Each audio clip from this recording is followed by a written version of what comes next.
Hello, human peoples. You're listening to the podcast network of Gamefully Unemployed. To support us and gain access to great exclusive podcasts like Fox Mulder is a Maniac, Tom and Jeff Watch Batman, Star Trek The Next Futurama, and our latest show, Spiel Boys, head over to patreon.com/gamefullyunemployed. We do game streaming, movie nights with our patrons every Friday night, and you can even commission your own podcast about anything you want. Literally anything, within reason, and we have to do it.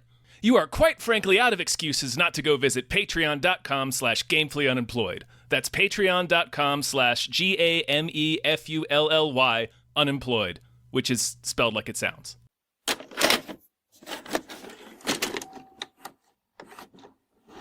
They're looking at you. They're looking. They are. They're peeping. They're peepers, Dave. Hey, everybody. They're peepers. Hello, everyone.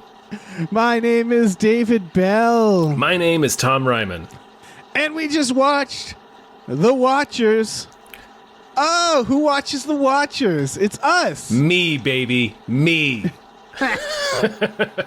Oh, fuck it. Yeah, the movie could have been called Fuck It. Yeah. What is happening? What is this place? I don't mean to scare you, but we haven't much time. It's not wise to keep them waiting. They'll be very interested in someone new. It's a window on the other side. They come every night. And they watch us. What is that? What are they doing? Applause. For you, mean it.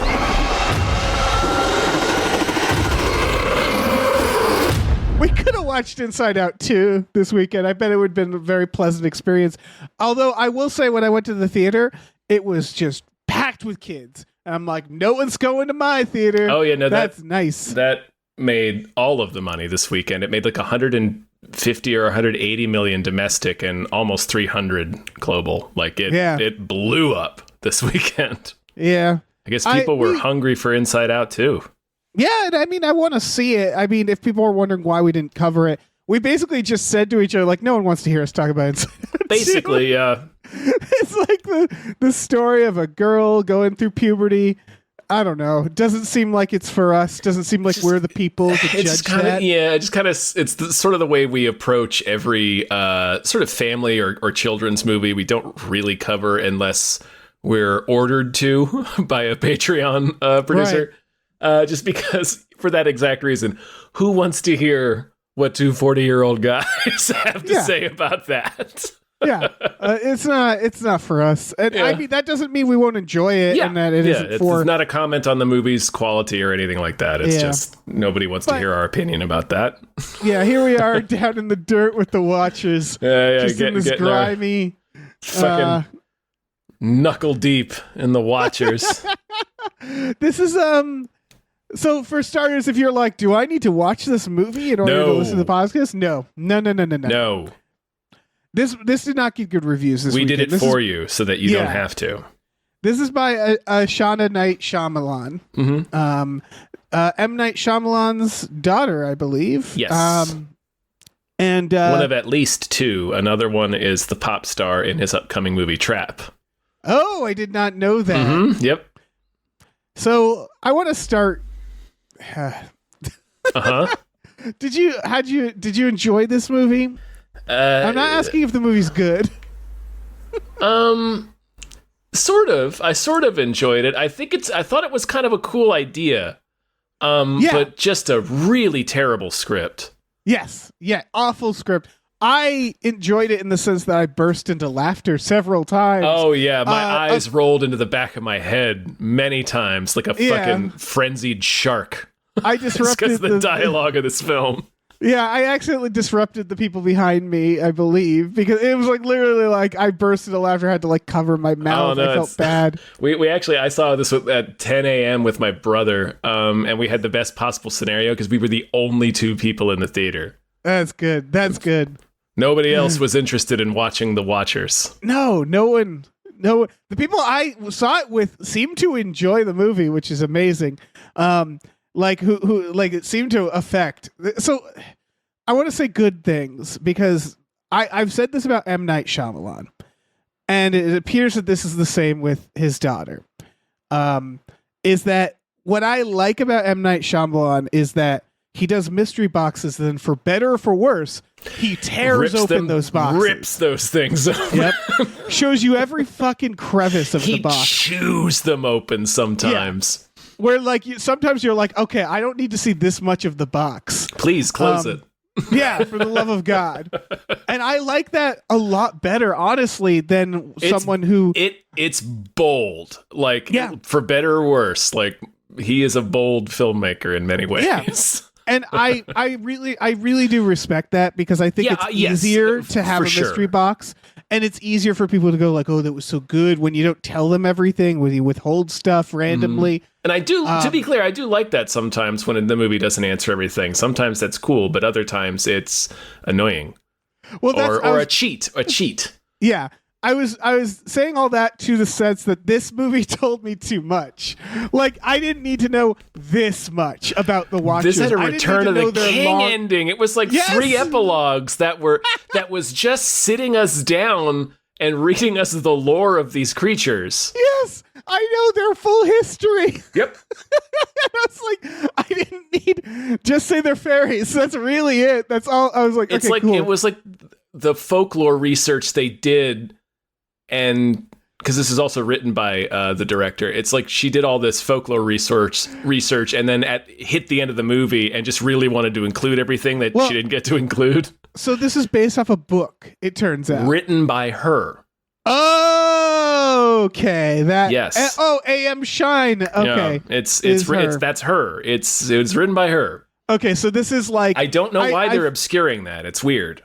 I think this is like, I'm guessing then it's like she's been writing this since she was 10. Probably and something like probably that. has all this lore, this world. She should start like a D&D campaign. Or I mean, maybe is what something she like should. that. Who knows? But I wouldn't Yeah. be surprised if it's something like that. Like, That's like the the last vibe. Witch Hunter was just Vin Diesel's D&D character. Yeah, the vibe I get is like, yeah, you had notebooks of lore, and you wanted to share that with us. This felt like a season of Lost, like that had been recapped. Does that make sense? It felt like a CW Supernatural show that you watch on like triple speed. Really 'Cause condensed, yeah. Yeah, because it felt like a season's worth of events in a movie. It's about it's about Dakota Fanning. She is an American working in Ireland in a pet shop. She pretends to be. There's so much symbolism in this talk. There's a lot. Yeah. It's they really beat you about the face with themes. Yeah. A handful of which do not relate to the actual theme of the film. No. I mean, they all like mimicry, pretending to be something else. Mirror, get it? Mirrors. Yeah. Bird in a cage. The bird in the mimicking cage, bird. the pet shop, and the zoo stuff, the reality show stuff. None of that has actually anything to do with what the movie's really about. No, except that it's about watching. Just that it's right. Just that it's about a bunch of captive people being watched. Oh yeah, no, it's skin deep symbolism. Like the moment she's in or the a pet red shop, herring, or a misdirect. Oh yeah. I guess the moment she's in the pet shop and he's explaining the terrarium, I'm like, oh, okay, so they're in a terrarium in the movie because you're telling me what a terrarium is, and you don't need to right now. I don't need to see a man explain what a terrarium is. Also, I know what a terrarium is, so. But she works in a pet shop. Sort of got She that has to- handled, movie. Yeah. Got that part on my own. She gets some really ham-fisted message from her sister, like, it has been 15 years. I know you feel bad about the accident, but you need to call or whatever. It's very ham-fisted. She goes out at night and pretends to be other people to get laid. Just to, and then- it's a thing that people do. It's been explored in other movies and pieces of fiction before, where you just go out and just pretend to be somebody else at a bar, I like, think oh, I'm a that's pilot or something, Yeah, Pe- this people treats do is it. like this treats it like I thought in the trailer that she was like a serial killer when they were showing her like putting on the wig. When I learned that was the reveal, I was like, oh, people do that. It's like I don't do it. It's it might be kind of weird, dishonest. but Like, yeah. it's not a completely harmless thing to do, but But it's if you're not like- it's not. The movie does kind of treat it as being a little more grimy Sinister, or yeah. seedier than it is. yeah, it's one of those things that if someone I knew did it, I'd go, oh, that's weird. But like, it's not like holy shit. Like, again, people do it, like you said. Like I said, like, I understand it. It's not something it's not something I would do just because it's not totally harmless. You are kind of flying to somebody. Did So it at one point, probably. I definitely have done it as a teenager. Yeah, but not as an adult. Anyway, no. So she does that, and then her boss is like, "You need to deliver this valuable parrot." Madness. We have a valuable parrot we need you to deliver. So she drives in the just woods. To drive 100 kilometers on the tiniest unpaved road. Like she drove back in time in Ireland. They have highways in Ireland. They really do. Well, they say that the forest draws you in. The first line of this movie is there's a forest that doesn't show up on any map. And I don't know why. I just thought that was funny because I was like, how'd they miss that forest on the maps? Like usually when you hear that, you hear like there's a town that doesn't show on a map or something like that. But like a forest is most of maps, I feel like, especially in somewhere like Ireland. I don't know. It's like a lot of forest doesn't show up on maps because we just don't. I don't know. It's just like kind of a big shape.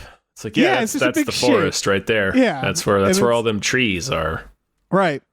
And I thought at first it was going to be magic like in Blair Witch, but it isn't. It isn't magic, the forest itself. I mean, well, it is. It is. It's the fairies' magic. They use it to manipulate reality. Right. I guess what I mean is that you can walk out of the forest. Ultimately, you can leave the forest. Ultimately, you can, yes. Yeah. For some reason, the birds aren't affected. Right. The birds can just fly out of the forest whenever they feel like it. So she gets drawn into this. I wanted to pause and talk about what you said about the we hear in the beginning that dialogue about there's a forest that doesn't show up on any map. You remember how that dialogue is delivered? Badly, I assume? It's narration. Yeah. And then an hour later, the narration comes back. Oh, you're right. Yes. It's like the opening is there's like 3 lines of opening narration by Dakota Fanning, and then there's no narration at all for the next hour and change of the film, and then it abruptly comes back in. This isn't the only movie that does this, but it is a sign of a bad screenplay where it's like the narration comes in whenever the writer just basically was like, shit, how do I get this across? Or it happens in editing. Yes, or in editing, you're right. Yeah, where it's like, but it's all both. It's because of a bad screenplay. It's the issue.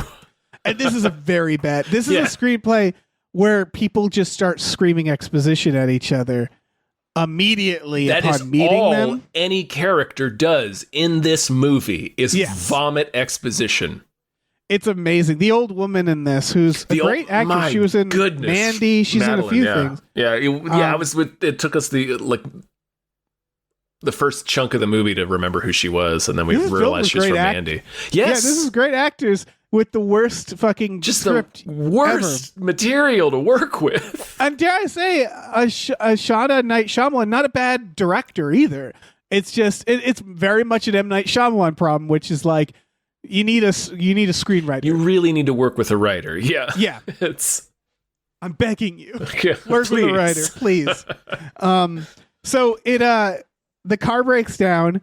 And she's talking to the parrot the whole time. That's how they get out this exposition, is she starts talking to the parrot. Yeah. Not narration. Even though it started with narration, they bring it back in at the 1 hour mark. But basically what she's saying to the parrot is stuff she thinks, because they needed to get that across. Where she's like, she starts saying like, okay, I think there might be a house around here. I don't know why she would think that. Oh, she saw like a sign. She sees a sign. And she gets out and she starts just walking into the woods, not on the road. She doesn't walk on the road. She says to the bear, I guess we'll walk. And then just starts walking into the woods. Screaming, hello! Yeah. It's very funny. Yeah, and it's the woods she drives into, it's not a paved road. It's barely a trail. She is just in the forest moon of Endor. Yes. And she keeps, I guess this is the way. Yes. Even if your GPS was like, keep going this way, you'd be like, no. Yeah. This is wrong. This is clearly wrong. I guess she was drawn in, Tom. She was drawn in. Yeah, just drawn in by the fairy magic. That's one of those things where they say, off into the woods I think like a they dickhead. I think they added at the beginning because I think someone said, like, why is she doing Why does she do this? Like, why on earth would you continue into just a dense forest, like a prehistoric forest? She's just driving her stupid car. Yeah, no, I guess this is the way. So she starts. My goodness. She starts yelling out. We didn't talk about the beginning. The beginning is the funniest mystery box where they show the guy being chased through the woods, and then he looks and sees the monster and goes, "That's impossible," and then gets killed. Mm-hmm. And I just thought that was extremely funny because I'm like, oh, again, the most ham-fisted way to be like, ooh, what's the monster look like? Have a character be like, take off his glasses and go like, dear God, look at that monster. Oh my God. If somebody could see this monster. That's impossible implies something much more specific than that. I know. To the movie's credit. Yeah. Oh, yeah. It's just a funny line. Yeah, it is. And so she's wandering through the woods. Because you wouldn't say it to yourself. Because what we know, or we can infer... You wouldn't say anything to yourself. You'd make a face and scream. You might say, what the fuck? Because we know we can presume that he's looking at a duplicate of himself. Yes. Spoilers. So you'd be like, what the fucking shit? Right. He would, yes. You that wouldn't would be say, better. That's impossible. Yeah. It's such a silly line. So basically, the woods is scary. The birds start freaking out. Something's chasing her, and all flying in one direction, which is a cool. It's a good device. It's a cool idea, and it's very ominous the way it's filmed. Like it's a good idea in general, I think. And then Madeline is the old lady who's like, "Come to the bunker." You see it in the trailer. She runs to the bunker with the bird. And like literally the first line, they close the door and she's like, "I'm Madeline. We call this place the Coop." And it's just like, oh fuck. Man. She does that so many times. Yeah. She always goes like, when she asks, Dakota will ask a question and then Madeline will be like, professor. "We call it the blah blah blah." Like she always says, "We, they, I call it," dramatic pause, the thing's name. She loves naming everything. I wanted it to the point where it's the dramatic pause. It's like, lady.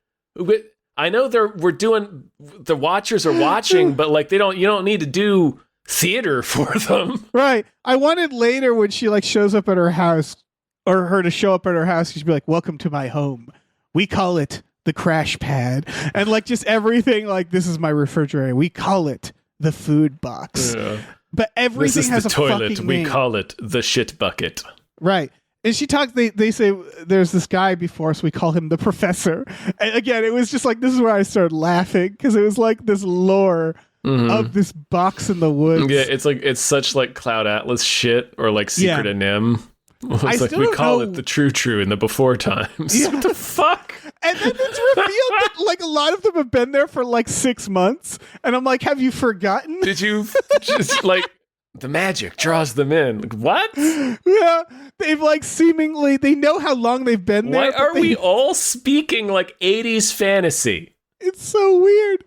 Also, I still don't know how they know of the professor. Is it that he left notes, or like? Well, all of this, if you noticed, a lot of the stuff is stenciled like property of Professor RK. That's so dumb. It's really, then she's like, well, the fact we call him the professor implies that this was a person they knew and they gave him a nickname.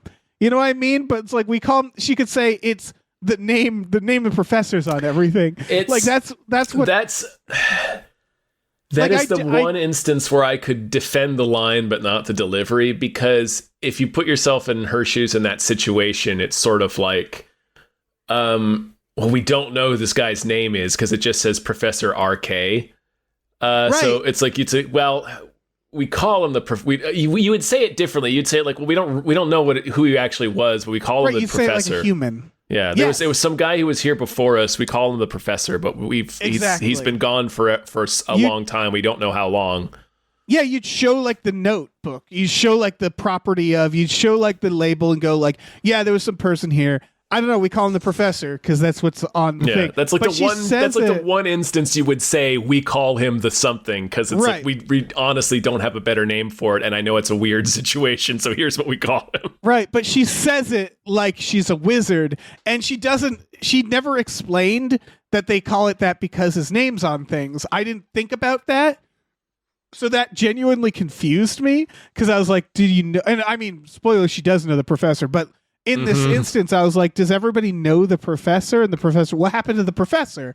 Like, I kept being like, oh, did the professor like live with them? And This is give actually- them wisdom. This is actually a good bit of show don't tell. Because as they pick up the DVD of the reality show and I saw the stencil property of Prof RK, Yes. I instantly knew, oh, okay, this is how everybody knows who the professor is. He was clearly here before because he left his name on stuff, Right. or he marked in some way. Yeah, it really is. Her delivery completely threw me off. Yeah. Where I'm like, Yeah. I thought they were like, this is our teacher. This right? was our Yeah, Yeah. I expected to meet him the way that she said it. yes. Like you will now see the you will Right, meet I the assumed professor he was now. somewhere in the Yeah. the thing. So like when I saw the stencil on the DVD case, it was kind of a surprise. But it immediately filled me in on everything I needed to know, Yeah. So which is very Yeah. very. I guess it runs in the Shyamalan family because it's very like, oh, this is very efficient here, and yet somehow inefficient. everybody Again, it's opens story- their mouths. They just vomit exposition. And it's like the exposition in this case confused me. It's like they're overtelling to the point Yeah. that I didn't don't need this. understand. Yeah, I'm a little bogged down, and that is a mystery tactic because it's part Yeah. of misdirection and red herrings and stuff. No, it's you give them a bunch of information and the audience doesn't they- know what's yes. important. For sure. And this, But in this one, it's just pretty a much nothing's fire hose of lore. yeah, because all right, so Madeline just talks like a fucking like a wizard. She talks like Sigurd and Nim. She talks like a Yeah. sage owl. And then she's like, we have 3 rules here. Don't go in the burrows. Again, another name for holes. They're just holes. That's, I guess, what, yeah.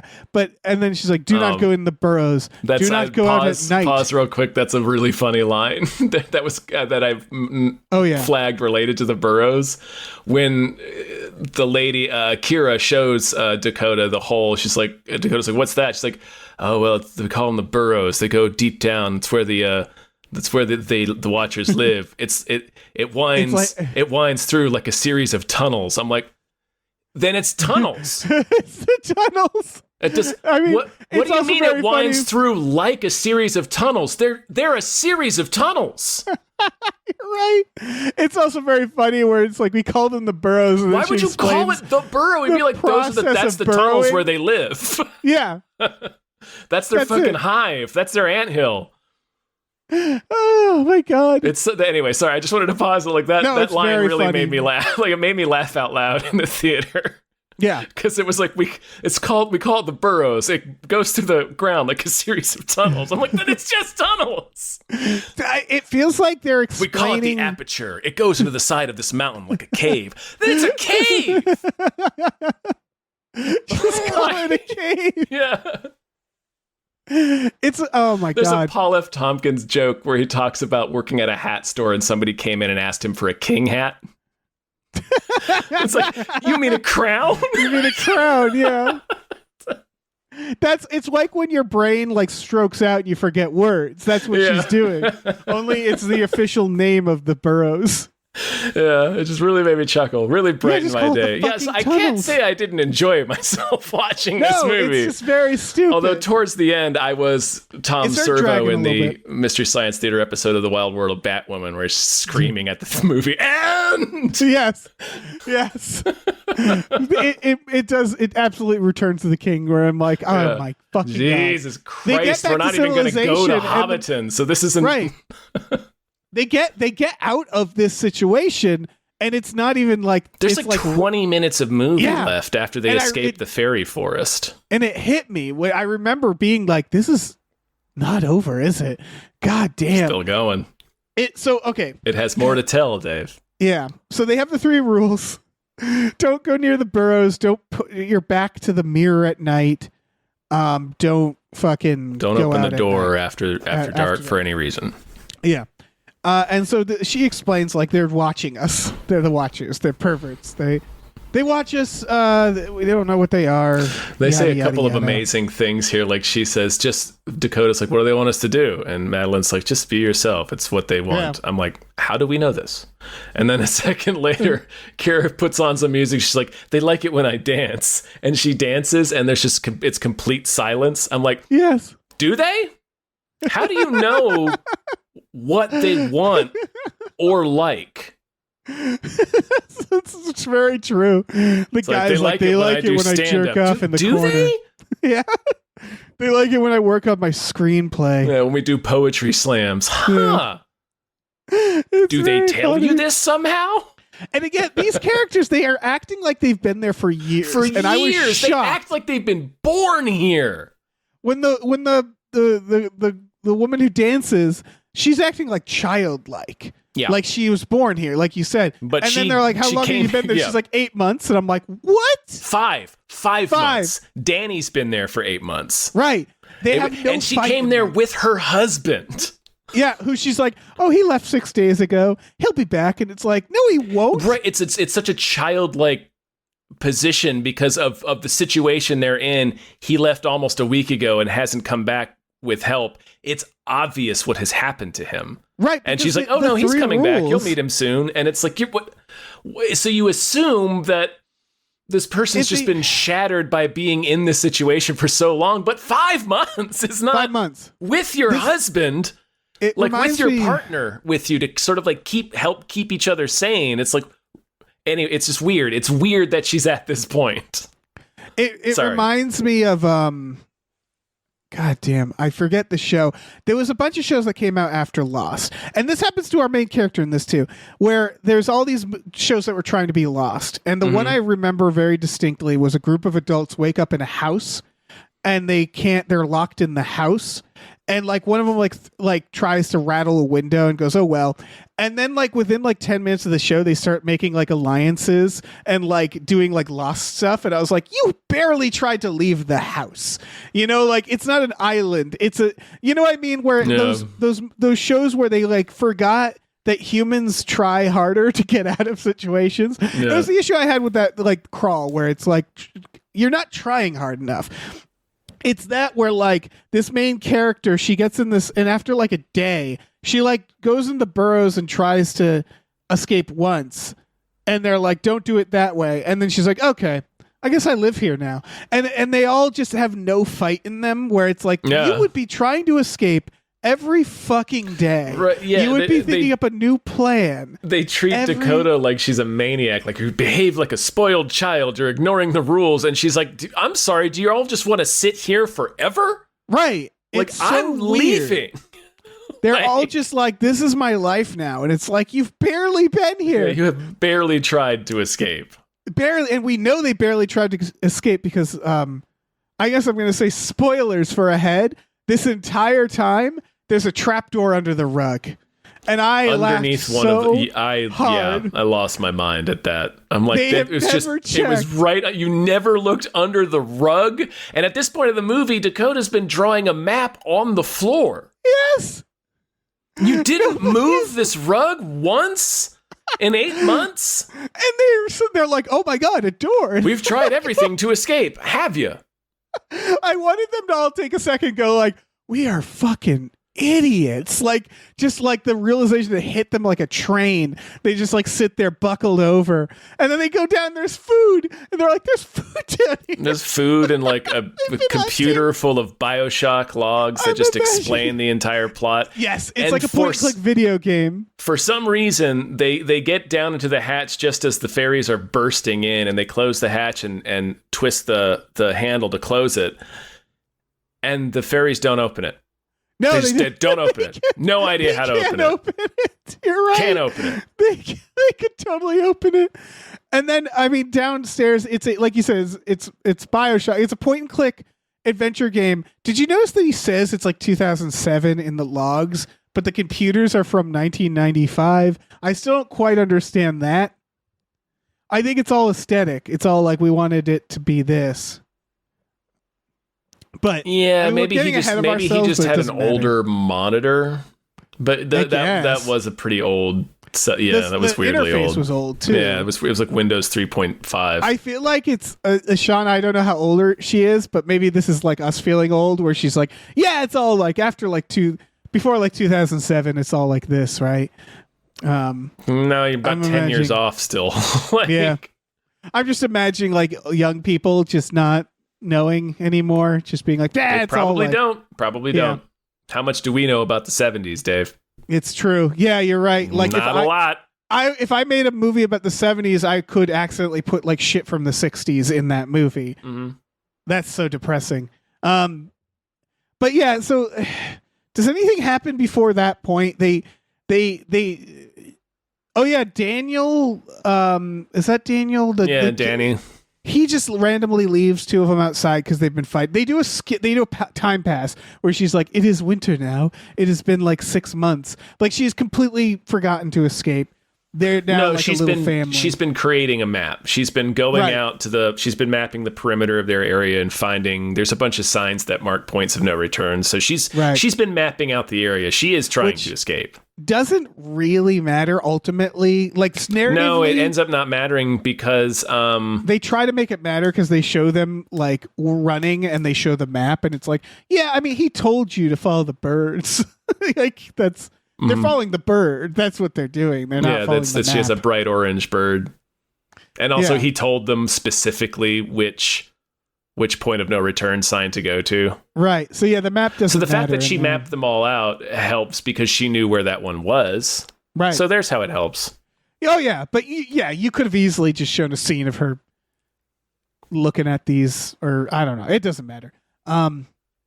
So yeah, Daniel randomly locks Madeline and her outside. They have to hide from the Watchers, which turns Daniel. out is really easy to do. That was surprising because they kept doing like they do an earlier thing where they put a camera outside and it doesn't matter. It's just padding this already padded. Mm-hmm. Where like the camera doesn't work. They take the form of we learn that they're shapeshifters.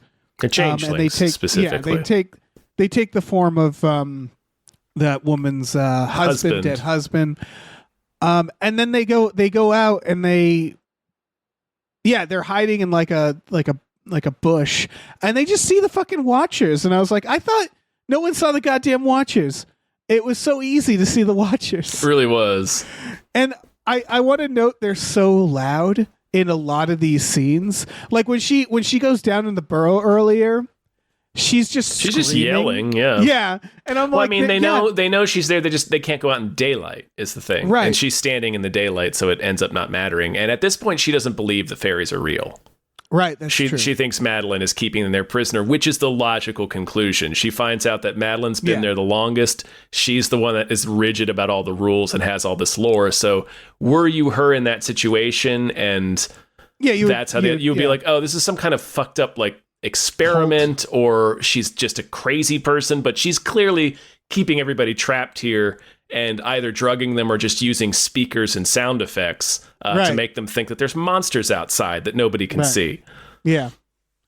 But yeah, later when they're like at the door, like they keep, I don't know, they're very loud throughout the whole movie. Yeah. Like the whole movie when they're like running from the Watchers, they're like yelling to each other. As Like, soon there's as, like- no time. And it's like, they run This is off how looking they're for him. finding Oh, okay, you. the Watchers are looking for us. We don't have much time. So you're like, oh, okay, where are they going to go? They're going to like escape or climb a tree or do something. They just run right back up to the door and start banging on it and hollering.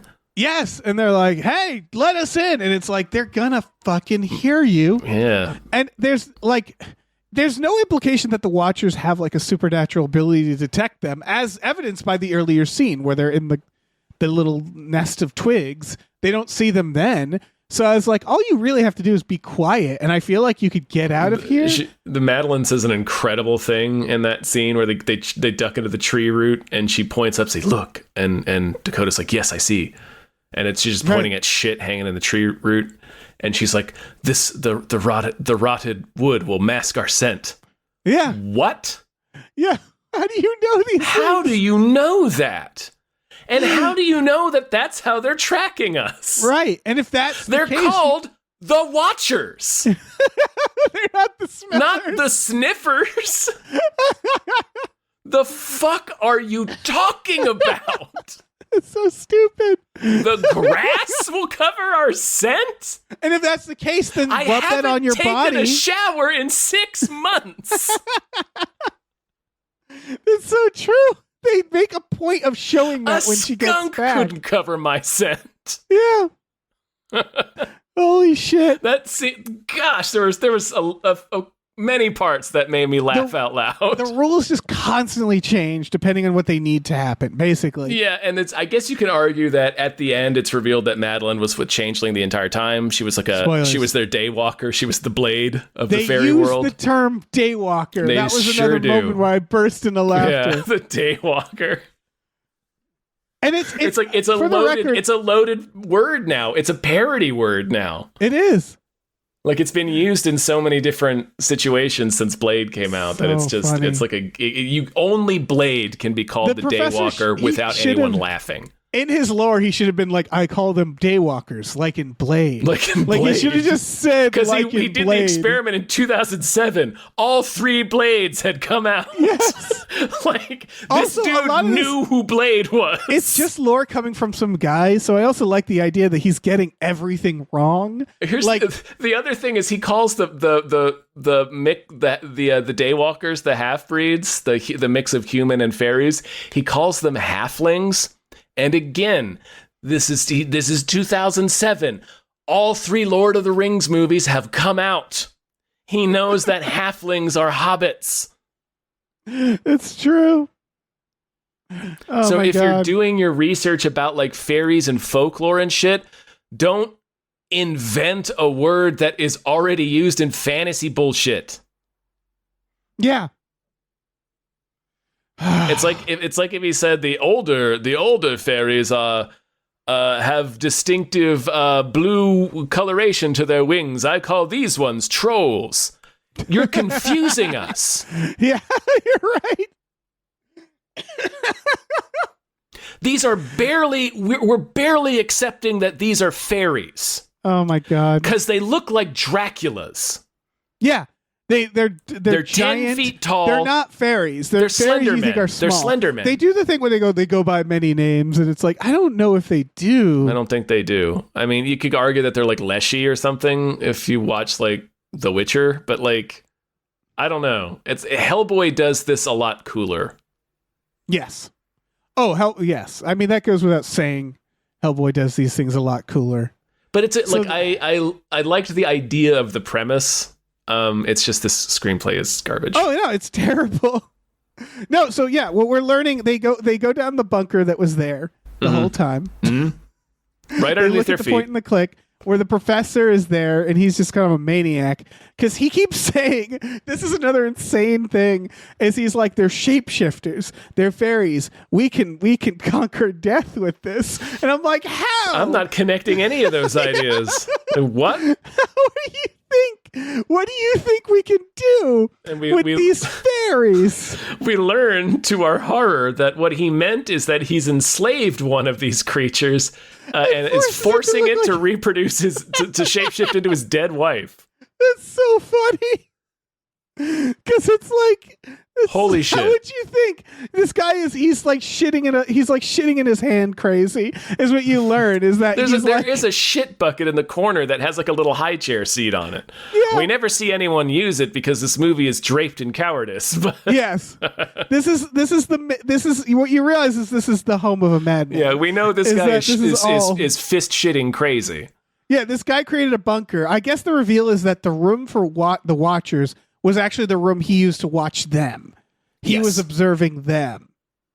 It's like a duck blind, but bad. And he had a bunker downstairs. And yeah, and so like they're going through his logs. He has exactly 300, which I don't know. I just thought that was adorable. Day 300 he gives up. Yeah, and then he's like, I'm going to go do a murder-suicide. There's a boat. If you're here, take the boat. And I'm like, well, that's very convenient. Thanks. Yeah. And so he supposedly kills the changeling that he has captured, kills himself, and then they take the boat. And then the reveal is Madeline is actually the changeling. It's his wife. She goes to burn his research because he asked them to. And his office has been kept intact for the past nearly 20 years. Yeah. And in all this, we learned that there's been like a war between the fairies and man. And they used to like live together as equals. When they started playing that real low like audio of like swords clanging in battle, and Yes. I laughed aloud again. They go full It's like, lore. there was a war between fairies and man. Oh, king, clang, clang, clang. Oh, push them back. No, We're stand getting up, into, clang, like- clang, clang. Like, This is like the funniest fucking shit. bringing up Hellboy. This is like the opening to a Hellboy. Yes. Like it's like Yes. it's like this is the opening to a different movie. I was like And to- scared. I'm like, and are to we gonna put- get 2 more hours? I was about to say, to put this like, oh, it's like an hour and a half we're into this movie now. It's like an hour 45 total. So this is almost 90 minutes in, and now we're getting this. This is it's unreal It's amount of incredible, fucking lore. incredible, bold. Yeah, so we're learning that there was the realm of man and the realm of shape-shifting fairies lived in harmony and even produced spawn. They call them the Daywalkers.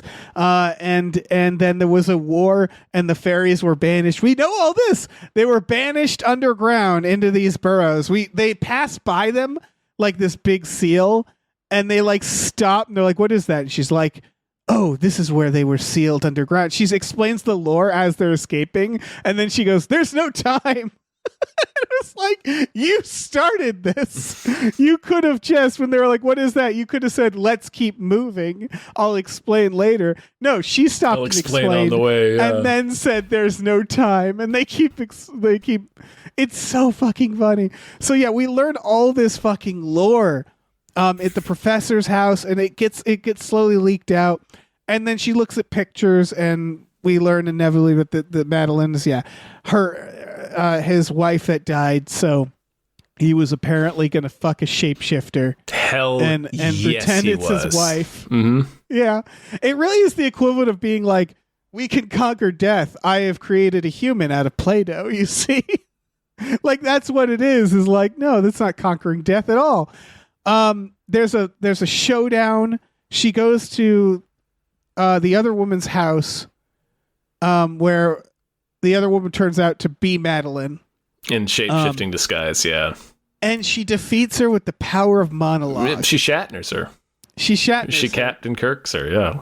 She says, basically- "You and I are the same. Like, I know what it's like to be an outcast. You don't have to kill us. You can just live among us, and I won't tell anybody." Yep, and because you see, it's the payoff of her character who disguises herself. I guess. Mm-hmm. Jesus And Christ. then that shot where she's duplicating Dakota. So it's Dakota looking at Dakota through the sliding glass doors. And what does she finally do, Dave? She slides that glass out of the way and steps through to face herself. Yes, you're right. Oh, You're right. She It's removes so that bad. barrier. And then she also has a twin, Tom. She There was also so does much- it. Yep, when- she when does later it. They when were she was really with the beating you twin, over the head with it. I Yeah. was like, I had to remember it because I was like, is this the shapeshifter again? Oh, right. And that conversation is embarrassing. That conversation is like Tommy Wiseau level. Like they're just was saying pretty things funny, at each yeah. other. And it's like, I am so They're- glad you They're came to saying visit. I greeting am also card glad. platitudes. Yeah. Holy fucking shit, this movie. Incredible. When the shapeshifter grew wings and flew away, I was like, Jesus fucking Christ. They have wings? Yeah, they do mention it. Like it says they were driven they're underground fairies, and yeah. they lost their wings and most of their magic. Right. It's just, it gets so over the top. There's Yeah. a fucking fairy perched on a roof. And it's just be like, a good person, like, Dakota. I hope you're right. Also, the flashback of how she's responsible for her mom's death is also her very mom funny. being a maniac. Yes. She's complaining in the back seat. She's like, I want the windows Like a rolled down." 6-year-old would. Yeah. And the mom rolls her hand in the window and she starts going, ah! And then they hit a car. Well, her mom And I turns laughed completely so hard. around to yell at her. It's like, "Are you insane?" Yeah. And steers into a truck head on. And It that's is how she comical. remembers, "I destroyed my family." And I mean, we're supposed to understand that it was not her fault and she needs to Right. stop blaming herself. And But her why sister did clearly they doesn't do it in blame the her. most comical But way like of a little her girl mom getting was her mom was a fucking raging dickhead in that Yeah. scene. Like, They could have had her like throw a water bottle and it gets under the brake. You know, like do something that's yeah, or like a toy or some but having crap. her hands caught in the fucking window and having this little girl like screech like a weasel caught in a trap, it made me laugh so hard. Why she wants her to roll the window up is just like, "You're messing up my hair." Yeah. So they make the mom like so unlikable and irrational in that scene. It's incredible. It's absolutely incredible. It's one of those where it's like we're all waiting for like what's the scene, and it's just oh my god. Oh my fucking god. So yeah, the fairy gets out. And then the ending is her just saying that like sometimes she sees the fairy watching her as like a little girl. And yeah. Sure enough, there's like a little creepy girl outside her house. Yep. And she looks at the camera and she has a fucked up face. Yeah, she's weird she looks like one of the aliens from this island Earth. I can't fucking believe this movie. This movie was wow. Just pummeling you with lore. Pummeling. Yeah. Bold, like I said. Yeah. Oh, god damn it. Everybody should see The Watchers. Here's the thing. I do want to say this movie isn't as fun as we're making it sound. No, it's mostly boring. It's mostly pretty dull. Yes, because it's a lot of people explaining things in really ham-fisted dialogue. That if you're a writer, it might be entertaining because you're like, I can't fucking believe this. The way this is structured is incredible. But you like for the first hour, the only like it's suspense allegedly because of all this mystery that it's building, but it's really just kind of like a lot of Lost style eye-rolling lore. So for that first hour, the only genuine scare comes from the sudden appearance of a cockroach. Yeah, you're right. And like, I don't know, they look kind of freaky when they're like shape-shifting as us. Yeah, no, you know? when you see them from behind when they're hiding in the tree root, they look scary. Yeah. It's so... Okay. You could make this almost exact movie and strip it all down. And what I mean by that is like, if someone was just like, what are they? And they're like, they're watching us to become us. Like I saw one and it looks like us. If that was a reveal, like halfway point, and then they speculate they're watching us to become us, right? And like the scene where you hear all the voices, like their voices outside. It's like, okay, use that. We don't have to know they're fairies. We don't have to know any of that. Lose the bunker and figure out a new way for them to get out.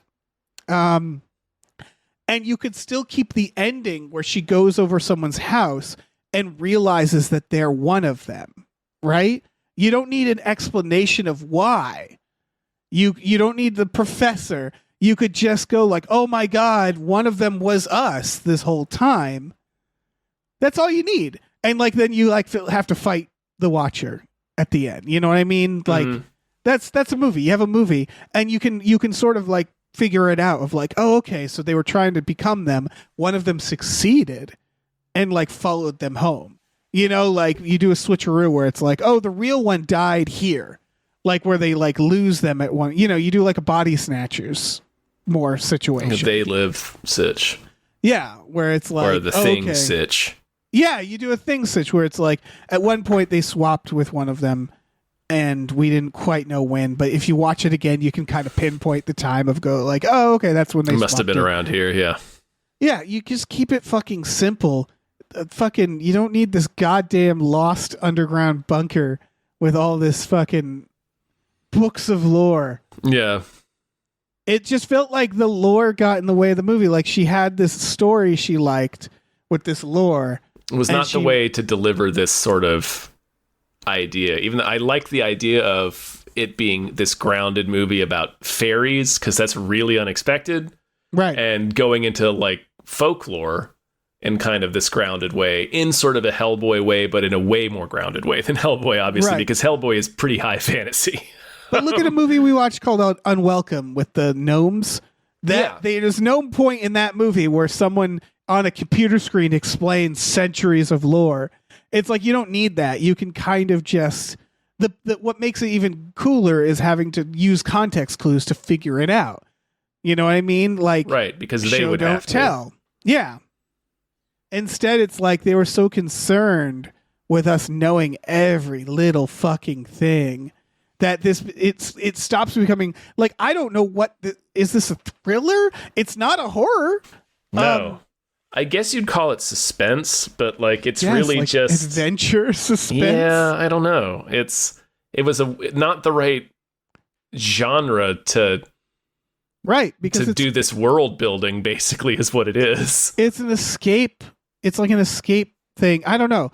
And like, and if you wanted it to be this, make a TV show out of it, frankly, where it's like they have to spend a lot of time in these bunkers learning what it is and stuff like that. Like, it really did feel like she wanted to make this a TV show and couldn't, and just crammed it all into a script. Like, that's the vibe I get ultimately from this movie. Is like, I bet if you had time, this would all feel less dumb.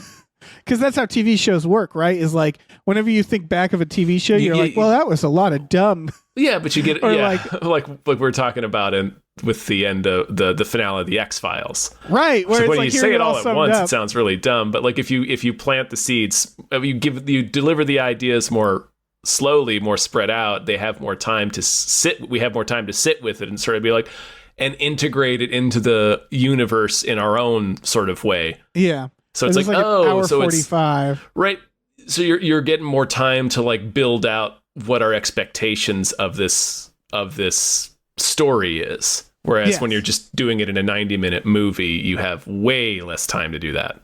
Yeah, like you do, like the first episode would be her getting to this bunker, like into the Watcher duck blind. Like you do a whole episode on who is she, what's her background, and how did she get here. You do shit like that, you know. You'd have just so much more time to instead of cramming all this shit in.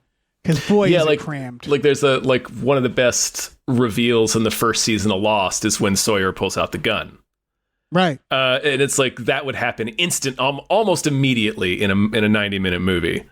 Yeah. And it would feel dumb. And it wouldn't feel really as dumb. it wouldn't feel as big of a moment. It wouldn't be as intriguing of a twist, you know, because you'd be like, well, of course somebody has a gun because he's kept it to himself for a while when it could have been very useful. You know, this. Yeah. And it ends up revealing a lot about. Anyway, it's there. Yeah, you're right. It's given the time stuff like this that's a little bigger and melodramatic. Because Lost is, whether you like it or dislike it, it is melodrama. Oh yeah, It just makes it go down a little easier. Yeah. This isn't even a season. I feel like they're cramming 4 seasons into something here. Like it really feels like they're cramming a lot of shit. I can see like the last season, them back home and dealing with like the Watchers there, you know. Mm-hmm. But my fucking God. Or, yeah, I don't know why Sawyer pulling out the gun is a great one, but the end of the very first episode when you see that Locke was in a wheelchair until after they crashed. Anyway. Oh, right. I forgot about that. Yeah, I forgot that happens in the very first episode.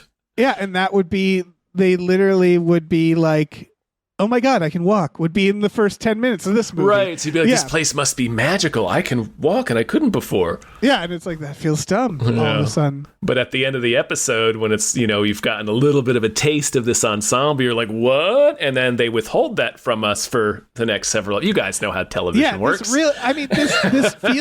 This really does feel like someone describing a TV show like to a the treatment. point. Yeah. Yeah, to the point that there's points where it feels like they go like, oh, well, but by the way. I forgot to tell you, because they tell her the rules at a weird time. They don't tell her the 3 important rules that they all chant like a mantra. They don't tell her that the first night. They tell her that like a day or 2 later.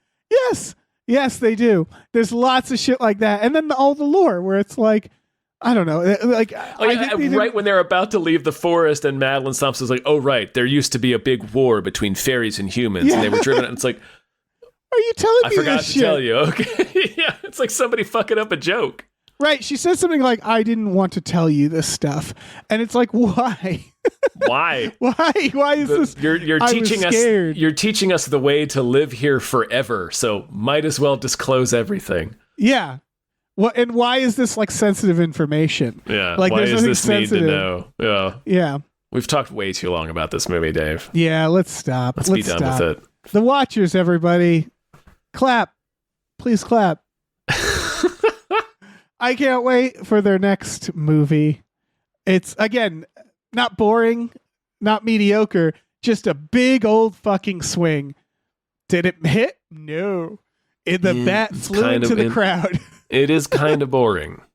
It is kind of boring. I won't say that it's not boring. Yeah, you're right. Again, it's true. It's like, as someone who likes screenwriting, this is like going to the circus, but it's not In interesting. a good way, not in a good way. Not in a good way. Yeah, like the sad circus. Yeah. Well, Like yeah, a they're sad all kind of parking lot sad. circus. Yeah. Yeah. Well, thanks for listening, everybody. We have a Patreon. Patreon.com/gamefullyunemployed. GAMEFULLY unemployed. We have exclusive podcasts on there like Tom and Jeff Watch Batman, Fox Mulder's Maniac, Star Trek The Next Futurama, Spiel Boys. Those are all for $5 a month. And then you can do like there's tiers where you can get like custom We Just Watched episodes, tiers where you can watch movies with us every Friday night. I'd say we'd watch this, but again, it's not interesting. Like maybe at a more like I don't know, we would have to preface it with being like this is going to be slow. Yeah, this is gonna But suck. Nobody's We gonna like usually it. watch yeah, we Nobody's usually gonna watch like it. more exciting movies. Yeah, we try to watch things that are a little bit more fun. We also have a store. Head over to gamefullyunemployed.com. You can find a link to our Teespring store. We have all kinds of cool original artwork and designs. You can get on t-shirts, mugs, stickers, posters. So slap your watching peepers onto that. Yeah. The peepers, this movie should have been called. Peepers. Yeah, the perverts. Yeah, the verts. What do they want? They are jerking off. Yeah, that sound of applause. The It's not applause. fappers. The fappers. We call them the fappers. Oh, this is welcome to our. And the reason is, I think I figured it out. Yeah, we call this place the hub, the porn hub. We call this place the skin booth.